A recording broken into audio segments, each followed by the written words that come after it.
All right, let's talk about episode 4 of season 2 of The Last of Us. So we kick things off with a flashback of Seattle, and we have this convoy of Fedra soldiers, and we have Josh Peck. He's telling this pretty heinous story, essentially making this group come across as super unlikable. Jeffrey Wright, who plays a character named Isaac, jumps out of the vehicle and greets a town of citizens. Isaac throws explosives into the Fedra truck and shuts the door, giving us his WLF origin story. After the opening credits, we cut to Dina and Ellie exploring Seattle, and we see Dina grab something from the medical supplies, but aren't directly shown what it is here. They then come across the flashback location that we just saw of Isaac turning his back on Fedra. Here we do get what's probably my favorite scene in the episode, where they head into this music store, and Ellie goes upstairs, finds this mint condition guitar, and starts playing Take On Me. We then cut to WLF, where Isaac has a monologue while cooking, and this scene felt a little bit over the top to me. I get we're pitching Isaac as this cold-hearted killer and kind of turning into what he was standing up against with Fedra, but he's torturing this Seraphite member who's naked on the ground. Maybe it's just me, but I don't feel like we need to really see this guy completely naked. But either way, that scene ends with Isaac killing him. Back with Ellie and Dina, they break into this newsroom and see a bunch of WLF members killed and strung up in grotesque ways.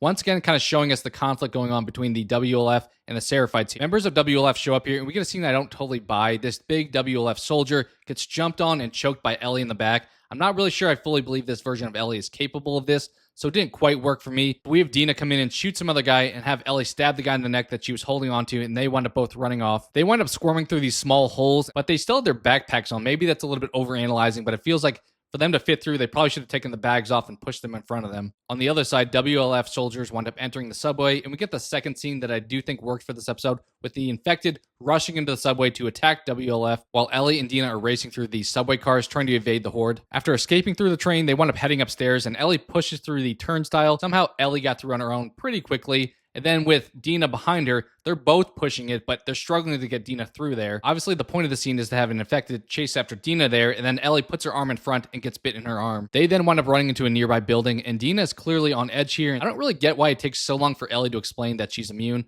Other than building suspense for the show, Dina eventually realizes that Ellie was telling the truth, and then she also tells Ellie that she's actually pregnant from her prior relationship with Jesse, and they wind up hooking up. We get some more backstory on Dina's upbringing, and we have Ellie joke about being a dad. The episode pretty much ends with them going up to the top of a building, seeing a fight in the distance, and knowing where they need to go to find Abby. Overall, there were moments here where I thought this is a solid episode. The guitar scene and Subway Horde were the strongest for me, but then there were some others where I felt the episode really was brought down. It felt like we had this interrogation by Isaac just for shock value and to prove how bad a guy he is. For a rating here, this may be extreme, but I'm going to go with negative. There's not really anything here that would encourage me to rewatch the episode in the future, and it's an episode that I could see more casual audience members falling off. But that's just my opinion. What's yours? Did you like or dislike this episode? Sound off on all things The Last of Us in the comments below, and make sure to subscribe for more The Last of Us content. Thanks.